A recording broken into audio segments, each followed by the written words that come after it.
यूरोपीय यूनियन संघ डील से भारत को कितना फायदा होगा? क्या सस्ता होगा, क्या महंगा होगा? दरअसल भारत और यूरोपीय यूनियन के बीच ऐतिहासिक एफडीए डील हो चुकी है। 18 सालों के लंबे इंतजार के बाद यह डील फाइनल हुई। भारत यूरोपीय यूनियन एफटीए की घोषणा करते हुए प्रधानमंत्री नरेंद्र मोदी ने इसे मदर ऑफ ऑल डील्स कहा है। पीएम मोदी ने यह भी कहा कि यह समझौता दुनिया की दो बड़ी अर्थव्यवस्थाओं के बीच तालमेल का एक शानदार उदाहरण है। इस डील से भारत में यूरोपीय यूनियन से आने वाले कई सामान सस्ते हो सकते हैं और भारत को बड़ा फायदा मिल सकता है। यह समझौता उन देशों को भी करारा जवाब है जो अड़ियल रवैया अपनाते हैं। जी हां, भारत और ईयू का यह समझौता ट्रंप के लिए भी करारा जवाब है, क्योंकि ट्रंप अड़ियल रवैया अपनाए हुए हैं और इसकी वजह से भारत और यूएस के बीच डील फाइनल नहीं हो पा रही है। लेकिन चलिए अब आपको ग्राफिक्स के जरिए बताता हूं कि आखिर भारत में क्या सस्ता होगा।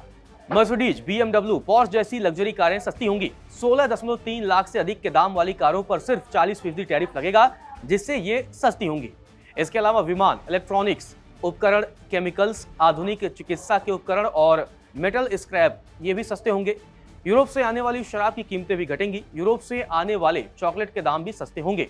बेल्जियम से आने वाला कच्चा हीरा भी सस्ता होगा। आईटी, इंजीनियर, टेलीकॉम और बिजनेस में अधिक मौके बढ़ेंगे। इस डील के बाद एमके ग्लोबल रिसर्च की एक रिपोर्ट सामने आई है, जिसमें कहा गया है कि भारत और यूरोपीय यूनियन के बीच एफटीए से 2031 तक दोनों देशों के बीच का जो व्यापार है, द्विपक्षीय व्यापार है, ये 51 अरब डॉलर तक पहुंच जाएगा और ये दोनों देशों के बीच आपसी व्यापारिक संबंधों को दर्शाता है। इससे भारत के निर्यात में भी बढ़ोतरी होगी।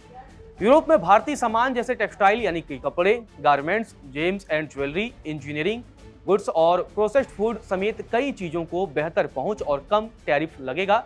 इससे भारतीय एक्सपोर्टर्स को भी बहुत फायदा होने की उम्मीद है। यह डील भारत के लिए फायदेमंद साबित होने वाला है, क्योंकि भारत में ज्यादा निवेश आएगा, एक्सपोर्ट बढ़ेगा और सप्लाई चेन मजबूत होगी। यानी कि दुनिया के कुछ देशों के साथ जो टैरिफ को लेकर विवाद चला, उसके बाद जो भारत को थोड़ा बहुत घाटा हुआ, वो भारत दुनिया के अन्य देशों के साथ उसकी पूर्ति कर रहा है। भारत ग्लोबल इकोनॉमी में और मजबूत पोजीशन में आएगा।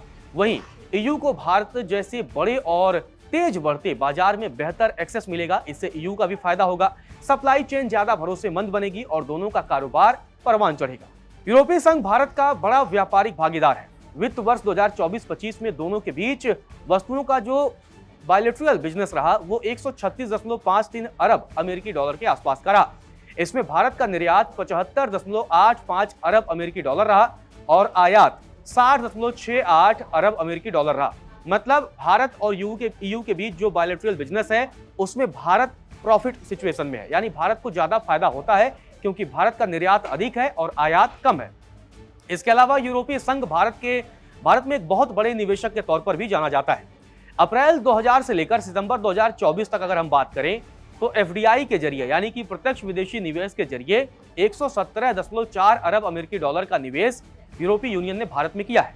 ईयू के साथ इस डील को लेकर प्रधानमंत्री नरेंद्र मोदी ने जानकारी देते हुए बताया है कि भारत ईयू एफटीए यानी भारत और ब्रिटेन के बीच पिछले साल साइन हुए ट्रेड एग्रीमेंट को भी सपोर्ट करेगा। इससे यूरोप के साथ भारत का कुल व्यापार और मजबूत होगा। इस समझौते का मकसद भारत और ईयू के बीच दो तरफा व्यापार को बढ़ाना और आर्थिक रिश्तों को नई ऊंचाई देना है। सरकार का यह भी मानना है कि इससे निवेश, रोजगार और तकनीकी सहयोग के नए रास्ते भी खुलेंगे और दोनों के बीच एक मजबूत संबंध बनेगा, जिससे दोनों जगहों के लोगों को फायदा होगा, आम जनों को भी राहत मिलेगी।